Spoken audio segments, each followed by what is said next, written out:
Les étoiles du mois, une présentation de la zone sportive.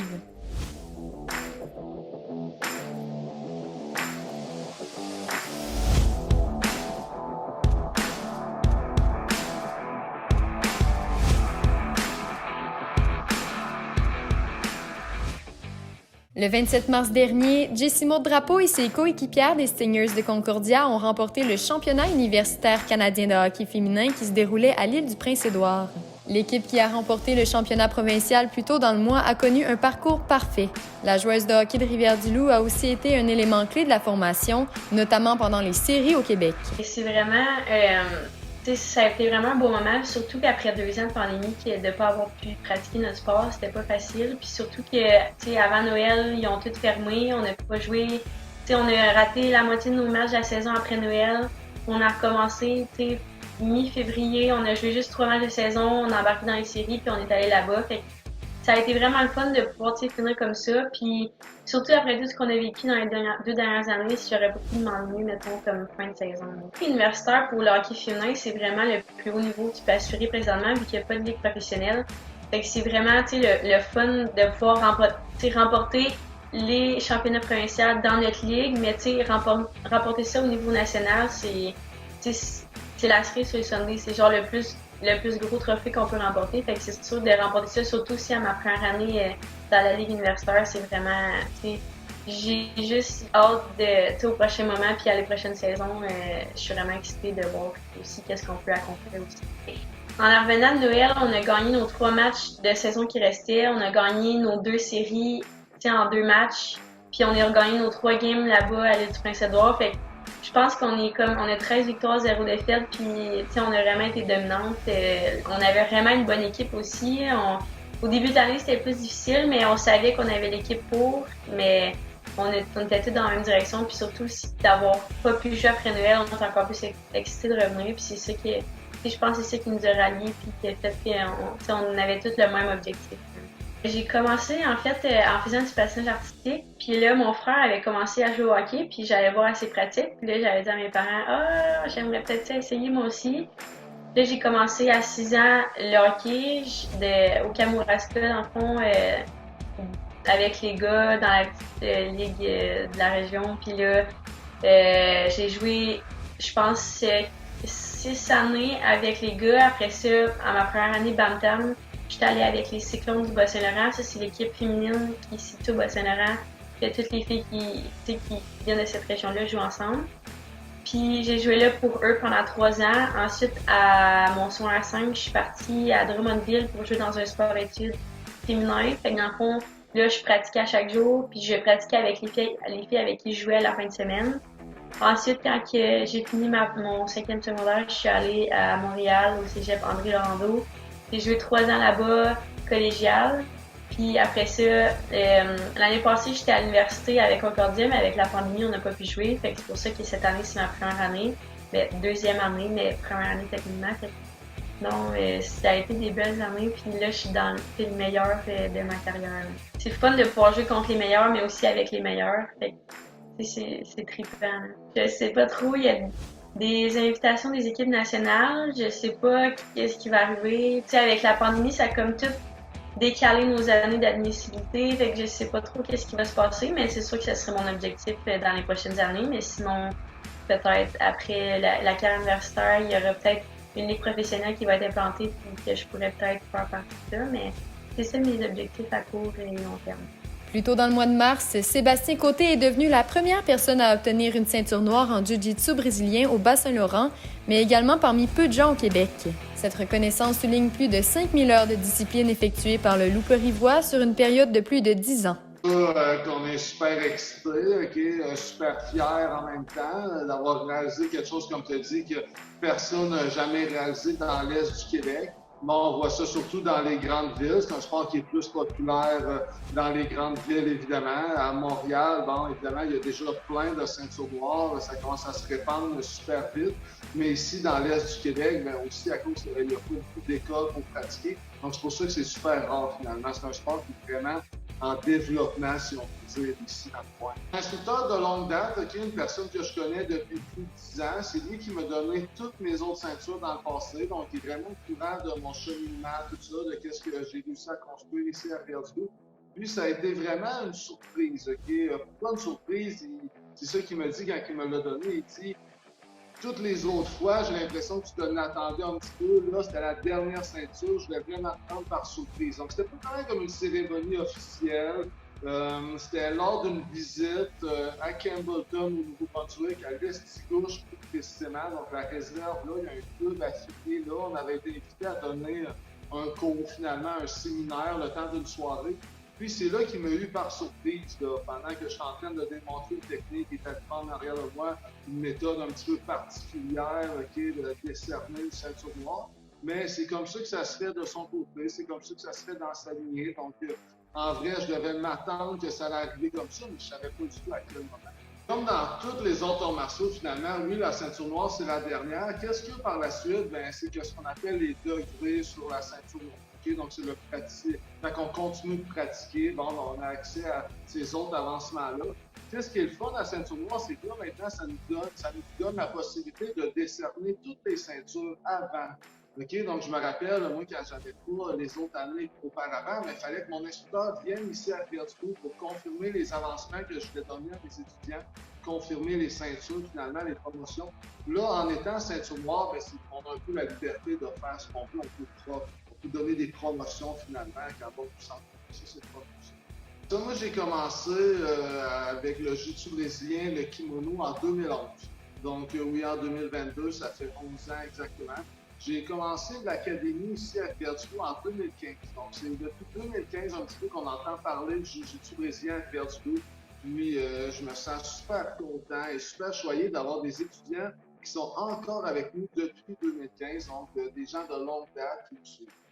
J'ai commencé en 2009 avec une autre académie qui était ici à Rivière-du-Loup, qui était focalisée sur les arts martiaux mixtes. Donc, c'était un peu un mix de tout.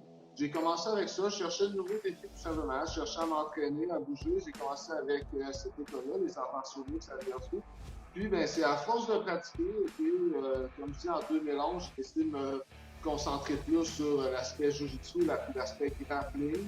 Puis finalement, c'est à force de pratiquer un petit peu, surtout les arts martiaux mixtes, on voyait un petit peu de tout. Donc c'est là que j'ai décidé, c'est le jiu-jitsu que j'aime mieux, finalement. Le jiu-jitsu, finalement, ça ressemble beaucoup au judo. Les gens qui ne connaissent pas ça, tout le monde a déjà entendu parler du judo. Donc le jiu-jitsu, ça ressemble beaucoup au judo, du fait qu'on pratique en kimono. On commence debout, on chamaille, on se tire par le kimono.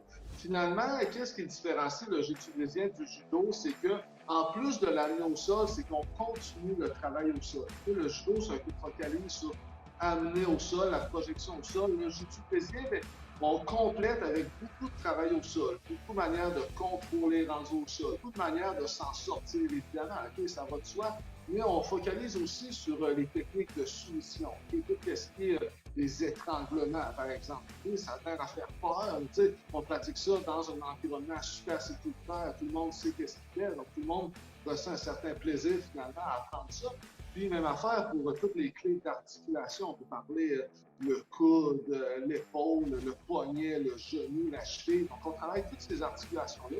Puis, c'est ça qui différencie beaucoup des autres arts martiaux. C'est le fait que beaucoup de travail au sol, mais beaucoup de travail de corps à corps, du travail intense, où ce que l'autre personne, elle essaie vraiment de s'en sortir. C'est pas comme la chorégraphie. Des fois, on voit des arts martiaux que les gens pratiquent dans le vide un petit peu. En jiu-jitsu, on est tout le temps corps à corps, en train de forcer avec quelqu'un. C'est ça la grosse différence. L'équipe des Panthers Futsal Académie de Rivière-du-Loup s'est imposée comme l'une des meilleures formations de la province cette saison dans la première ligue de soccer intérieur du Québec. Le 14 mars dernier, l'équipe a terminé au premier rang de sa conférence et mettait ainsi la main sur son premier titre de champion dans la capitale nationale pour la saison 2021-2022. La fin de semaine du 1er au 3 avril dernier, à Laval, l'équipe s'est battue pour le titre de champion provincial, où elle a perdu en demi-finale. En fait, il y a à peu près 29 mois environ, pour être plus précis, j'ai décidé de mettre une académie sur pied. Et puis, l'académie, c'était dans le but de permettre aux joueurs du Bas-Saint-Laurent, de toute la région l'Est du Québec, de continuer à s'entraîner à un rythme quand même bien élevé et puis de voir des compétitions haut niveau aussi et puis leur permettre en fait de vivre leurs rêves et puis de continuer à jouer à un bon niveau et à travers leurs études. Puis quand je suis arrivé ici il y a 4 ans pour le programme de sport-études, ben, pour moi c'était important de pouvoir donner une continuité à ces jeunes-là qui veulent continuer à s'épanouir dans leur passion puis à travers leur sport. Et puis, écoute, on avait plusieurs joueurs comme Ali Matala, Elliot Caron-Lebel, qui s'en allaient au collège. Et puis, ben, j'ai eu l'idée tout de suite de mettre à travers notre réseau compétitif qui est Soccer Québec. Il y a une ligue de futsal qui existe. C'est la première ligue futsal du Québec, PLFQ. Là, ben, on a décidé qu'on allait mettre en fait une équipe sur pied. Ça tombait bien parce que le futsal, en fait, pour ceux qui ne connaissent pas vraiment le futsal, à Alicenne, on appelle le petit cousin du soccer. Donc, c'est vraiment un jeu plus réduit, c'est fait en salle, c'est pour ça que ça s'appelle futsal. Le ballon est beaucoup plus petit, c'est size 4, excuse-moi, grandeur 4, je l'ai dit en anglais, grandeur 4. Et puis, écoute, on est dans un environnement où est-ce que les jeunes du Bas-Saint-Laurent jouent beaucoup au futsal à travers les compétitions scolaires. Donc, je croyais fortement au talent des joueurs du Bas-Saint-Laurent pour pouvoir leur permettre d'atteindre ce niveau-là. Et effectivement, ben, depuis 2 ans, on a mis cette équipe-là sur pied. Puis, la plupart des joueurs viennent du Bas-Saint-Laurent. Et puis, on a vraiment beaucoup de fun à jouer ensemble, à s'amuser, puis c'est une belle grande famille. Depuis le début de ce projet, moi dans ma tête, c'était d'acquérir de l'expérience le plus vite possible avec ces joueurs-là, puis en espérant d'atteindre un niveau élevé assez rapide. Ben, effectivement, l'objectif, le plan, encore, tout le mérite revient aux joueurs. Ils ont cru au projet, qui ont embarqué dans le projet. Et puis, c'est pas évident parce que c'est quand même, on joue tous les lundis soirs à Québec. Et puis, les gars sont quand même des gars qui vont à l'école à temps plein. Il y en a qui travaillent. Donc, c'est des jeunes adultes qui ont quand même beaucoup de responsabilités. Et quand ils ont embarqué dans le projet, pour moi, c'était important qu'ils embarquent dans le projet pour que le projet soit vraiment bien structuré et puis que tout le monde soit engagé. Dans cette année, on a vu l'engagement, la volonté, cette passion-là à nous être récompensés parce que c'était pas facile pendant les 2 dernières années avec la pandémie. Et puis de garder les gars motivés et de les garder aussi intéressés toujours au projet. Je pense que c'était la partie la plus facile. Mais une fois qu'on était rendu sur le terrain, ben, les gars avaient tellement hâte de commencer, de partir ce projet-là. Surtout, comme je vous ai dit, qu'est-ce qui fait notre force de cette équipe, c'est le fait qu'on vient tous presque du Bas-Saint-Laurent. Et puis, fait que ça fait une grande famille. Vraiment, les liens sont vraiment serrés. Et puis, on a une belle chimie d'équipe qui permet à ce que cette équipe-là, cette année, a eu une saison vraiment incroyable. On a eu seulement 2 défaites dans l'année.